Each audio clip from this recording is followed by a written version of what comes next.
Chapter number 4 the bat and the ancient text. अभी तक हमने देखा कि वो ओल्ड मैन कहता है कि मैंने ये बैट कैरेक्टर का टैटू किसी इंसान पे देखा था और वो देखा था मैंने पब्लिक बात में। तो केविन वहाँ के पब्लिक बात में जाता है, लेकिन ओल्ड लेडी से पता चलता है कि वो पब्लिक बात तो जल चुका है वॉर में। केविन, ये तो दुख की बात है। ओल्ड लेडी, हाँ पर हमारे लिए। तुम जैपनीज दिखते हो पर तुमने अमेरिकन यूनिफॉर्म पहनी है, मतलब तुम अमेरिका में पैदा हुए जैपनीज हो, राइट? केविन, हाँ। ओल्ड लेडी, अमेरिकन सिटीजन कहते हैं कि उन्होंने बॉम्ब नहीं गिराया। एक बार मेरा जला घर और बाथ हाउस देख के ये बात कहना तो मैं मानूं। केविन, अब मैं क्या बोलूँ इसमें? ओल्ड लेडी, क्या फुसफुसा रहे हो? केविन कहता है, क्या आप बता सकती है टैटू वाला आदमी कहाँ मिलेगा? ओल्ड लेडी कहती है, उधर बॉस की तरफ जाओ। केविन वहाँ के बॉस के पास जाता है और कॉमिक पेज दिखा के पूछता है। बॉस कहता है, मेरा बेटा। केविन, क्या आपके बेटे भी है ये टैटू? बॉस, ये टैटू सिर्फ अंडरवर्ल्ड के क्रिमिनल ही बनाते हैं, राइट? Kevin, yes.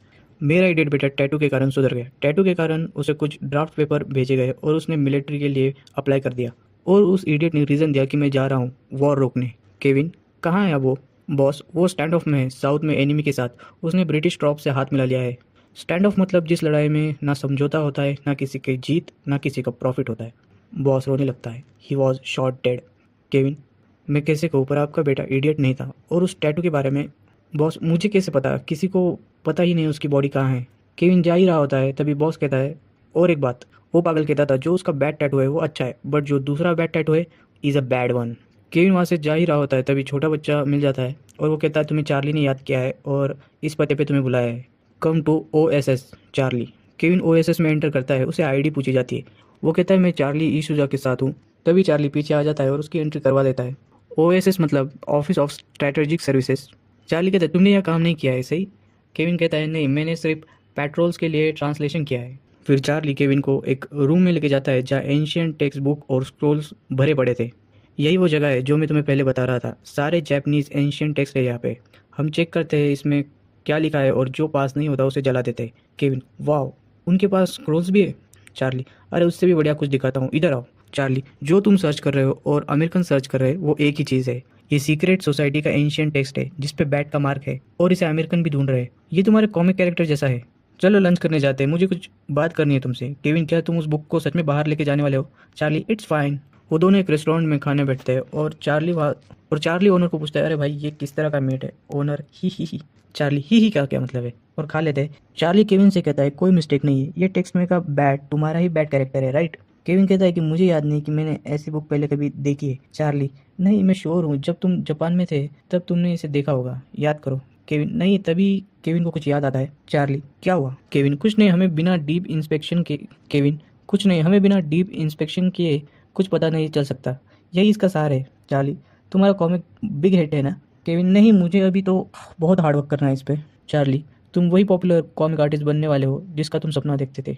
केविन, अरे नहीं। चार्ली, अगर अमेरिकन को पता लग गया उनका पसंदीदा comic hero Japanese ancient text से चुराया हुआ है तो ये बुरी खबर हो सकती है उनके लिए। अगर उन्हें पता चले तो तुम्हारी पॉपुलैरिटी खत्म। अरे भाई ये कैसी सेक है? शॉप ओनर फिर से ही।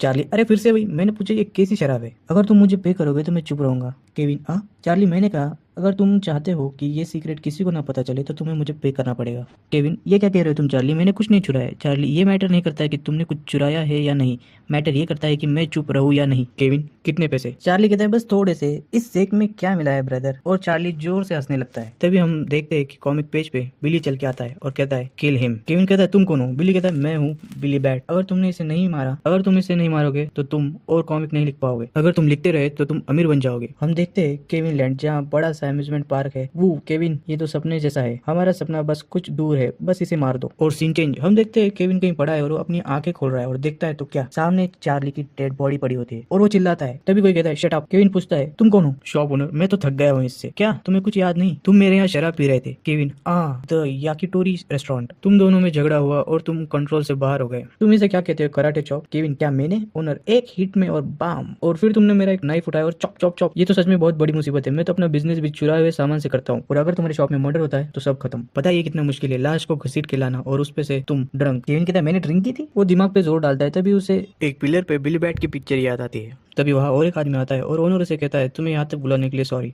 तभी वो आदमी कहता है, ये कितनी शर्मनाक बात है, तुमने इस बार सच में कर दिया। केविन, तुम कौन हो? मैं हूँ कुरुसो फ्रॉम ईस्ट एशियन इंडस्ट्रीज। सब सच बताना, अमेरिकन GHQ में चेकिंग करके तुम्हारे बारे में पता लगा सकता हूँ। मेरा नाम केविन यामागाटा है और मैं अमेरिकन आर्मी के साथ नहीं हूँ कुरुसो, पर तुमने यूनिफॉर्म पहनी है। केविन, नहीं ऐसा नहीं है, मैं कॉमिक आर्टिस्ट हूँ, मैं अमेरिका से यह बैट कैरेक्टर को ढूंढने आया हूँ। कुरुसु कुछ भी हो, तुमने एक अमेरिकन सोल्जर को मारा है, तुम ऐसे नहीं बच सकते। केविन रोने लगता है, देयर इज नो चॉइस, मैंने ये क्राइम किया है और मैं मिलिट्री पुलिस को सरेंडर कर दूंगा। कुरुसु अगर अमेरिकन को पता लग गया तो वो सारे टाउन को उखाड़ देंगे। ओनर तो अब हम क्या करें? कुरुसु क्या तुम्हें लगता है सारी जिम्मेदारी खुद पे लेने से अंत अच्छा होगा? ओनर कहता है वैसे इसकी भी कोई गलती नहीं थी, मैंने देखा था वो दूसरा बंदा इसे धमकी दे रहा था, इसका सब्र टूट गया तो ये तभी बात काटते हुए कुरुसु कहता है, तभी उसकी बात काटते हुए कुरुसु कहता है बात कुछ भी हो पर उसने किसी को मारा है। पाप ऐसी चीज नहीं है जो तुम ऐसे ही मिटा दो, और पश्चाताप करने का एक तरीका है, अगर तुम इस पाप को अपने दिल में ही दबा लो तो। केविन वो क्या है? कुरुसु मैंने ड्राइवर से बात की है, इसे यहाँ से बाहर निकालो। केविन कहता है वेट, तुम करने क्या वाले हो? कुरुसु ये एक ट्रैफिक एक्सीडेंट था। उसके बाद सीन चेंज, हम देखते हैं शॉप ओनर और केविन बॉडी को कहीं ले जा रहे थे। मजबूती से पकड़ना, ये बहुत भारी है। तुम्हें क्या लगता है मैं कौन हूँ जो यहाँ ये काम कर रहा हूँ? केविन थक के बॉडी नीचे रख देता है। ओनर हमारे पास और कोई रास्ता नहीं है, ये बॉडी के साथ जो स्ट्रेचर है ये इसे हेवी कर रहा है। तो दोनों बॉडी को कंधे पे उठाते हैं और उस बॉडी को रेलवे ट्रैक पे रख देते और वहां से निकल जाते हैं। ओनर चलो निकलते हैं। तभी केविन को एंशिएंट टेक्स्ट बुक की याद आती है। ओनर कहता है मुझे कैसे पता, चलो जल्दी से। दोनों वहां से निकल जाते हैं और वहां से एक ट्रेन गुजरती है और फिर सीन चेंज, केविन अकेला होता है और ड्रंक होता है। दो चार लड़कियों में से एक लड़की पूछती है यू वांट प्ले? सेकंड वाली कहती है तुम्हारे लिए सस्ते में, चलो ना। केविन उसे धक्का देता है। वो लड़की कहती है ये तो हाय है, जरूर अमेरिकन के साथ होगा। दूसरी लड़की कहती है तुम तो मुसीबत हो, और वो चले जाते हैं वहां से। केविन की हालत खराब थी, वो जाके कूड़े में गिर जाता है और अपने फादर के लास्ट वर्ड्स याद करता है, कभी किसी की कोई भी चीज मत चुराना। और कहता है डैडी मैंने दूसरे की ऐसी चीज चुराई है जो आप सोच भी नहीं सकते, और रोने लग। और तभी वहाँ एक लड़की आ जाती है, क्या तुम ठीक हो? केविन मैं सोल्जर नहीं हूँ। लड़की कहती है पर तुमने यूनिफॉर्म तो पहनी है। Kevin I am comic artist. Comic artist बच्चों को हिम्मत देने वाला और जस्टिस सिखाने वाला होता है। ये सब वो रोते हुए कह रहा था। वो लड़की कहती है कितना बढ़िया है। केविन कहता है पर मुझे कोई राइट नहीं है कॉमिक ड्रॉ करने का और जीने का। लड़की कहती पता नहीं तुम किस रीजन से ये सोच रहे हो, पर तुम मर नहीं सकते। वॉर खत्म हो चुकी है और हम बचे हैं, तुम ऐसे ही मर नहीं सकते। हर एक दिन हमारे लिए मुश्किल है जैसे हम रोज मर रहे, पर हमें जीना चाहिए। मेरे साथ आइए मिस्टर सोल्जर। वो केविन का हाथ पकड़ के उठाती है और उसे कहीं लेके जाती है। जब हम निराश हो जाते हैं तब हम भी यही आते हैं और इस गॉड को प्रे करते हैं जिससे हमें जीने की शक्ति मिलती है। और सब वहाँ प्रे कर रहे होते हैं पिलर पे बने हुए बैट। केविन